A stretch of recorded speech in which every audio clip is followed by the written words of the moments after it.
संत सोपान काकांच्या पालखी सोहळ्याचे निरानगरीत भक्तिमय वातावरणात स्वागत। तर सायंकाळच्या मुक्कामासाठी सोपान काकांचा पालखी सोहळा निंबूतकडे रवाना। संत सोपान काकांचा पालखी सोहळा पुरंदर तालुक्यातील शेवटचा मांडकी येथील मुक्काम आटपून आज बारामती तालुक्यातील निंबूत येथील मुक्कामासाठी मार्गस्थ झालाय।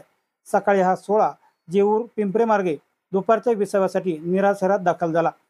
अहिल्याबाई होळकर चौकातून रथातून पालखी खांद्यावर घेत विठ्ठल रुक्मिणी मंदिरामध्ये दर्शनासाठी ठेवण्यात आली। नेरीतील ग्रामस्थांनी मोठ्या भक्तिमय वातावरणात पालखीचे स्वागत केले। दुपारी 4 वाजता हा पालखी सोहळा पुढील मुक्कामासाठी बारामती तालुक्यातील निंबूतकडे मार्गस्थ झाला।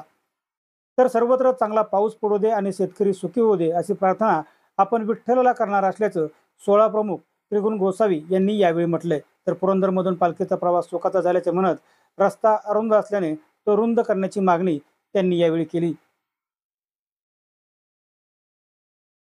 प्रवास अतिशय छान होता। एकच फक्त आम्हाला अडचण पडते, सिंगल रस्ता आहे। आम्ही ज्या रस्त्याने येतो त्या ट्रॅफिकची थोडी अडचण होते, बाकी काही अडचण नाही। बाकी प्रवास सुखकर झाला।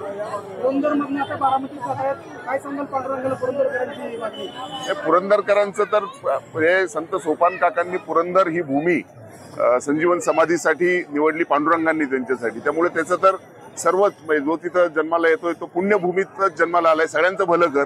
आणि पुरंदर तालुका बारामती तालुका काय वाटेवर जितके हे लागतात तिथे सगळ्यांना आता बळीराजाला पाऊस पडू दे चांगला, सगळ्यांची भरभराट होऊ दे हीच पांडुरंगाचरणी प्रार्थना आहे।